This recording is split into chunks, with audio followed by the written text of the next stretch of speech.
দেখুন কোথায় হাঁটছি, চারিদিকে খালি গরু আর গরু। এখানে হাঁটতে হাঁটতে খুব মজাই লাগছে। আর দেখুন পাশেরটা কি ধান, বড় একটা ধান খেয়ে তাই নিচে মাঠে আমার পা চলছে একদম দ্রুত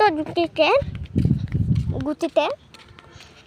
তাই মনে করুন যে দেখুন একটা প্রজাপতি সুন্দরভাবে হাঁটছে উঠছে ধানের শীষে।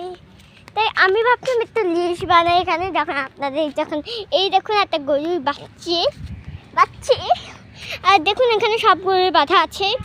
তো আমি একটু সামনে দিয়ে আপনাদের দেখাচ্ছি কী গরু। এই দেখুন অনেক গরু বাঁধা এখানে। আর দেখুন কি পোকা জানে বসে রয়েছে, প্রজাপতি পোকা বসে রয়েছে, প্রজাপতি বসে। আর দেখুন কত সুন্দর একা। আবার যাচ্ছি কাঁসাই পক্ষে রওনা দেবো। তো দেখুন বিষয় তার কাছে দিয়ে আমরা যাই। তো আপনাদের একটা ঘটনা শোনাই।